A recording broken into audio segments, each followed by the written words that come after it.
অনেকে এরকম মন্তব্য করছেন যে তারেক রহমান ফিরে আসার পর বিএনপি প্রচন্ড উজ্জীবিত, সে ছবি তো আমরা দেখেছি। কত মানুষ তাকে স্বাগত জানাতে হাজির হয়েছেন, এবং এই মুহূর্তে মাঠ বিএনপির দখলে অনেকে মনে করছেন। আপনার কি মনে হয়, আপনি কি ভাবছেন, এবং সত্যি কি নির্বাচন হতে পারবে ফেব্রুয়ারিতে? লোকে একরকম উপরে দেখাচ্ছে, মানে পার্টির কথা, উনি জামাতের কথা বললেন, সেই জিনিসটা অন্য পার্টিতেও অ্যাপ্লাই করে। কাদের মনে কি আছে, ভেতরে কি আছে।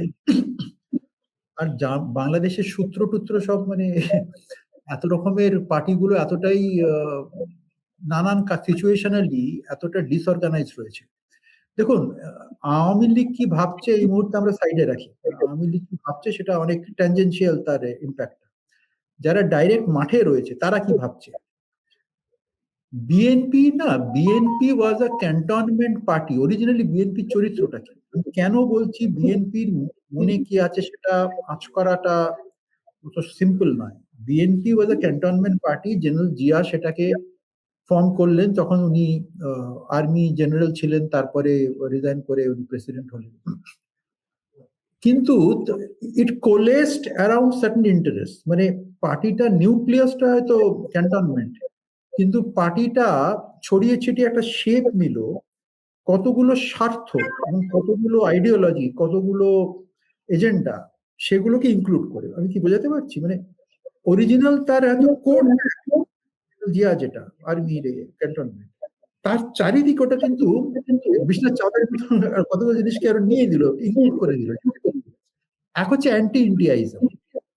1975 সালে অ্যান্টি ইন্ডিয়া যে বিশাল সংখ্যক একটা কনস্টিটিউয়েন্সি ছিল, সেটা শুধু কিন্তু এই ধর্মীয় মৌলবাদ বলে ওটা অতি সরলীকরণ করা হয় ভারতে অনেক।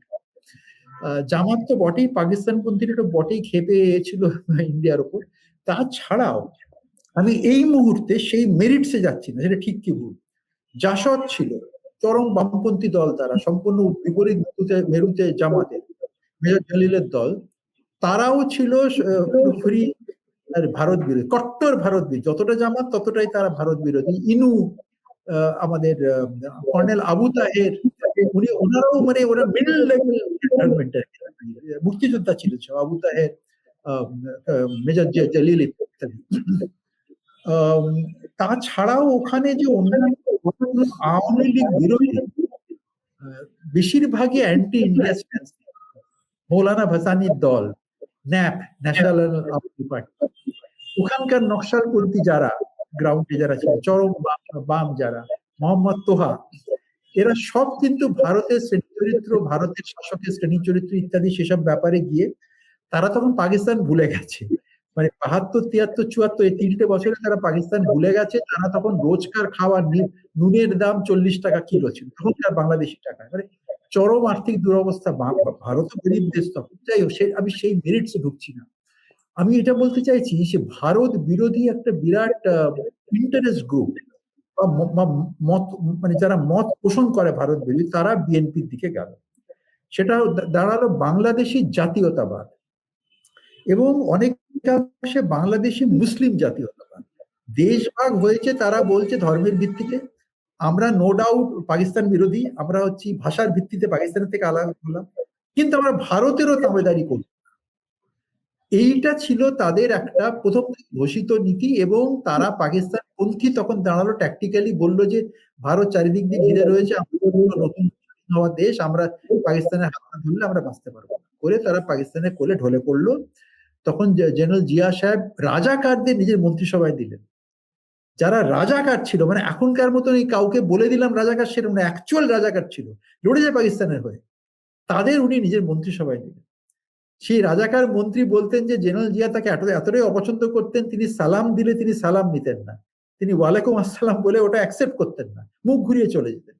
কেন, জেনারেল জিয়া নিজেও তো লড়েছেন, মুক্তিযোদ্ধা ছিলেন, তিনি লড়েছেন এদের বিরুদ্ধে, কিন্তু দলে নিলেন। ওই জন্য বলছি জটিল একটা সমীকরণ আছে যে যারা চরম ইন্ডিয়া বিরোধী টু দ্য এক্সটেন্ট, তারা যে কারুর সঙ্গে তারা হাত মেলাতে পারে, জামাতের সঙ্গে হাত মেলাতে পারে, পাকিস্তানের সঙ্গে হাত মেলাতে পারে ট্যাকটিক্যালি, সেরকম লোক আছে বিএনপিতে।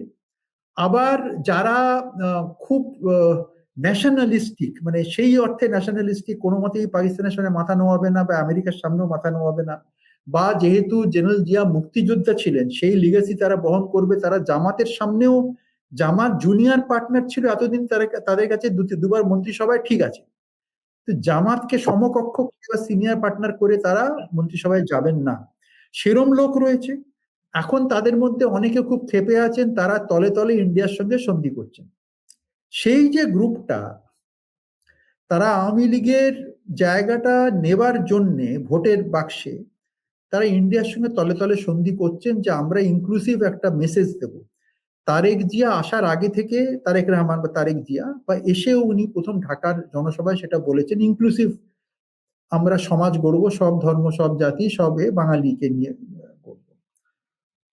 তারেক জিয়ার অতীত ব্যাকগ্রাউন্ড সেটা আদৌ বলে না, তিনি অনেক রকম কার্যকলাপের সঙ্গে জড়িত ছিলেন অতীতে, আদৌ সেই এই কথাটা বলেন, কিন্তু এখন বলছেন কেননা আওয়ামী লীগের ফাঁকা জমিটা যেটা উনি পারসিভ করছেন সেখানে ঢুকতে চাইছেন, ইন্ডিয়ার সঙ্গে তলে তলে একটা ওনাদের, এটা ওনার মা খালেদা জিয়া চেষ্টা করেছিলেন কয়েক বছর আগে, এই মোদী সরকারের আমলেই চেষ্টা করেছিলেন, যখন ওখানে নির্বাচন নিয়ে তাদের অভিযোগ ইত্যাদি, 18 নির্বাচনের পরে কথা বলছি, এই আপনার 23-এর নির্বাচনের আগের কথা বলছি, এর মধ্যবর্তী সময় উনি দিল্লিতে এসেছিলেন, মোদী সাহেবের সঙ্গে কথা বলেছিলেন যে আমরাও তো ইন্ডিয়া পন্থী হতে পারি, আপনারা কেন একা হাসিনা আওয়ামী লীগ করছেন, আমাদেরও দলে নিন, আমাদের সাহায্য করুন। কেন তখন একটা মতবাদ বাংলাদেশে ছিল, পারসেপশন, রাইটলি অর রংলি, যে সবকিছু চালায়, ইন্ডিয়ার কথায় সবকিছু হয়, সব এস্টাবলিশমেন্ট ইনস্টিটিউশন ইন্ডিয়ার আন্ডারে, সুতরাং ইন্ডিয়াকে চটিয়ে হবে না। কিন্তু ভারত তখন খুব একটা খুব লিউকোয়ার্ম হয়ে দিয়েছিল, কেননা আওয়ামী লীগের সঙ্গে দীর্ঘদিক স্ট্র্যাটেজিক একটা সম্পর্ক, ওরকম ভাবে আওয়ামী লীগকে জেটিসান করা যায় না। এখন এই পরিবর্তিত পরিস্থিতিতে তারা কিন্তু ভারতের কিছু প্লেয়ার্সের সঙ্গে তারা সম্পর্ক স্থাপন করেছেন। বিএনপির অন্য অংশ এর বিরোধী,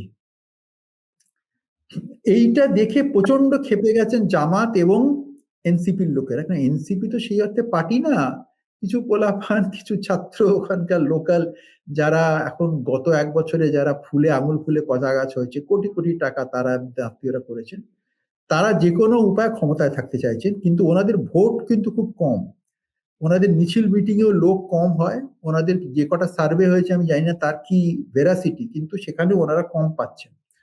আমি রিসেন্টলি একটা সার্ভে দেখলাম যার অথেন্টিসিটি নিয়ে আমার কোনো ধারণা নেই, বিশ্বাস করেন আমার কোনো ধারণা নেই, ওটা কোট করতে আমি খুব সংকোচ বোধ করছি, কারণ মুখে বলবো অন রেকর্ড থেকে যাবে, তবুও বলছি for want of anything better, আমি অন্য কিছু দেখিনি। সেখানে বলছে 69.2% মানুষ বাংলাদেশে তারা চাইছে আওয়ামী লীগকে নিয়ে ভোট, কিন্তু এই 69.2% এর মধ্যে বেশিরভাগ, খুব বড় অংশে চাইছে কন্ডিশনাল, সেটা যে আওয়ামী লীগ ক্ষমা চাইবে, আওয়ামী লীগের কেউ কিছু সারেন্ডার করবে, কেউ জেলে যাবে, কেউ মত বদলাবে, কিন্তু আওয়ামী লীগ থাকবে, এই কন্ডিশন গুলো মিট করবে। এটা এই ভেরাসিটি আমার মানে ইদার ওয়ে, মানে ফর বেটার অফ ওয়ার্স আমার কোনো ধারণা নেই এটা প্ল্যান্টেড কিনা, কেউ কি আছে, অথেন্টিসিটি আছে।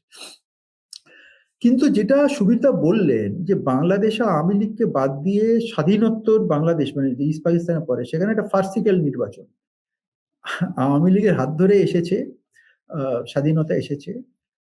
আজকে সেখানে বিএনপির তাবড় নেতারা অন রেকর্ড বলছেন যে ভারতের ভূমিকা আমরা স্বীকার করছি, ফর্মালি স্বীকার করছি স্বাধীনতা যুদ্ধে, কিন্তু আমরা মাতব্বরিটা পরবর্তীকালে বিরোধ করছি, কিন্তু স্বাধীনতা যুদ্ধে বন্ধুত্ব এবং সহযোগিতা স্বীকার করছি। এই কথাটা বলতে বুকের পাটা লাগে বিএনপির পক্ষে।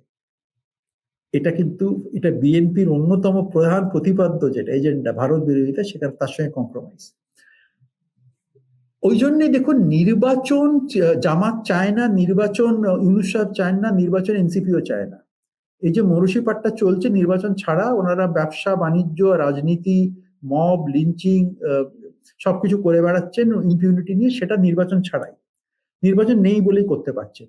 আস্তে আস্তে সব ইনস্টিটিউশনগুলো দখল করে নিচ্ছেন, ওনাদের যে যুদ্ধ অপরাধ বিরোধী যে ট্রাইব্যুনালটা, সেটা জামাতের লোক ঢুকিয়েছেন। আজকে ঢাকা বিশ্ববিদ্যালয় ঢাবি, সেখানে জামাত দখল করে নিল। এইগুলো ওনারা করতে পারছেন, নির্বাচিত সরকার নেই, পুলিশ এখন সম্পূর্ণ ওনাদের হাতে, আর্মিও ওনার কথায় চলছে, আর্মিতে বিশাল ওনাদের ইনফ্লুয়েন্স ওনারা করে নিয়েছেন। তো এই অবস্থায় নির্বাচন মানে out of the local polity যারা বড় প্লেয়ার, তাদের মধ্যে 2-3 জনের মধ্যে 2 জন চান না, সেটা জামাত এবং এনসিপি। একা বিএনপি অফিসিয়ালি সেটা চায়, আমি জানি না তার ভেতরে ডেপথে কি আছে। পার্টি কি ভাঙবে? যদি জামাত এনসিপি ভালো ভোট পায়, কমপ্লিটলি থিওরিটিক্যাল, পাবে বলে মনে হয় না, যদি পায় তাহলে কি বিএনপি তো ভাঙন ধরাতে সক্ষম হবে, করে একটা মিলিজুলি সরকার করতে পারবে যদি কিছু সিটের শর্ট থাকে? বিএনপি কি সুইপ করবে? আওয়ামী লীগের ভোট কার কাছে যাবে? হিন্দু ভোট কোথায়? হিন্দুরা আগে আদৌ ভোট দিতে পারবে? কে চায় বেরোতে, যদি জানে পরের দিন এসে পুড়িয়ে দেবে, ডেকে নিয়ে গিয়ে বার করে নিয়ে পুড়িয়ে দেবে, পুলিশ পরে আসবে, থানায় গেলে থানা থেকে পুলিশ বার করে দেবে, মবের সামনে ঠেলে ফেলে দেবে, পরে ইউনূস সাহেব কাচুমাচু মুখ করে বলবেন যে এরা হিন্দু আইডেন্টিটি না নিয়ে বাংলাদেশি আইডেন্টিটি নিয়ে আসুক, তারপরে আমরা ভালো করে সিকিউরিটি দিতে পারবো। এটা আমি কিন্তু ইউনূসকে কোট করছি, কোনো খবরের কাগজ, কারো মুখের কথা, কোনো আওয়ামী লীগের ইউটিউব চ্যানেল থেকে বলছি না। মেহেদী হাসান বলে ডেমোক্রেটিক লিডার আছেন, ডেমোক্রেট দলের নেতা, বড় নেতা আছেন আমেরিকায়, ঠিক আছে, কংগ্রেসে, আমেরিকার কংগ্রেস। সেই মেহেদী হাসানের সঙ্গে আমরা ইন্টারভিউ দেখেছি ইউনূসের, আনএডিটেড ইন্টারভিউ। সেখানে এই যে হিন্দু হত্যা টত্যা হচ্ছে এগুলো নিয়ে মেহেদী হাসান জিজ্ঞেস করেছিলেন, তাতে উনি উইথ আ স্ট্রেট ফেস, উনি যেন বলেন মুখটা কাচুমাচু রেখে, যে বলছেন যে না, নিশ্চয়ই সবার অধিকার আছে, উনি সমান নাগরিক হিসেবে অধিকার ডিমান্ড করুন, হিন্দু আইডেন্টিটি নিয়ে এই কথাটা বলা, এবং মেহেদী হাসান চুপ করে শুনে নিলেন। কদিন আগেই মেহেদী হাসান বলছেন অ্যাপার্থাইড স্টেট হচ্ছে ইসরায়েল, সেখানে প্যালেস্টাইন বা আরব আইডেন্টিটি নিয়ে লোকে কেন সমান সুযোগ পাবে না, কেন অ্যাপার্থাইড তাদের আলাদা করে দেখা হবে? যারা নাগরিক, এই প্যালেস্টাইনিয়ানদের কথা বলছি না, যারা ইসরায়েলের ভূখণ্ডের নাগরিক তাদের কথা বলছি। আমি লিখলাম মেহেদী হাসানকে এটা নিয়ে, যাকে সেটা আলাদা কথা, কিন্তু ইউনূস সাহেব এটা নির্লজ্জের মতন এই কথাটা ওপেনলি ডাইরেক্টলি বলছেন যে ধর্মীয় সংখ্যালঘুদের, এই কথাটা সব জায়গায় মেজরিটির লোকেরা, এখানকার সংপরিবারের লোকেরা, বিজেপির লোকেরা এটা বলে থাকেন যে ভারতীয় নাগরিক হিসাবে এসো, আলাদা করে নিজের আইডেন্টিটি নিয়ে এসো না।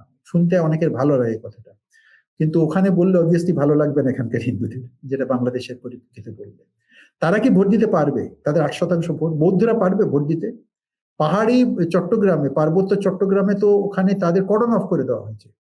স্ট্র্যাটেজিক ভিলেজ বলে একটা কনসেপ্ট ছিল আমেরিকার ভিয়েতনামে, কনসেন্ট্রেশন ক্যাম্পের মতন। তারা করতো কি, ভিয়েতনামীদের গ্রামাঞ্চলে স্ট্র্যাটেজিক ভিলেজ বা কাঁটাতারের বেড়া দিয়ে তার মধ্যে ঢুকিয়ে দিত, যাতে করে ভিয়েটকংরা, গেরিলারা সাহায্য না পায়, তারা ওখানে সাস্টেন করতে না পারে, গ্রামে গিয়ে মানে যে রসদ পেত, লোকের মধ্যে বিষে থাকতো, সেটা যদি না পারে। সেরকম স্ট্র্যাটেজিক ভিলেজের কনসেপ্ট এই বাংলাদেশি সরকার এবং এনসিপি জামাত এরা চেষ্টা করেছে আপনার পার্বত্য চট্টগ্রামে আর কি, ওখানকার যারা বৌদ্ধ আছে, রাঙামাটির লোকেরা, শুধু তারা কি ভোট দিতে পারবে? আমার মনে হয় তাদের ভোট দিতে অসুবিধে হবে, তা খুব কম শতাংশ ভোট করবে।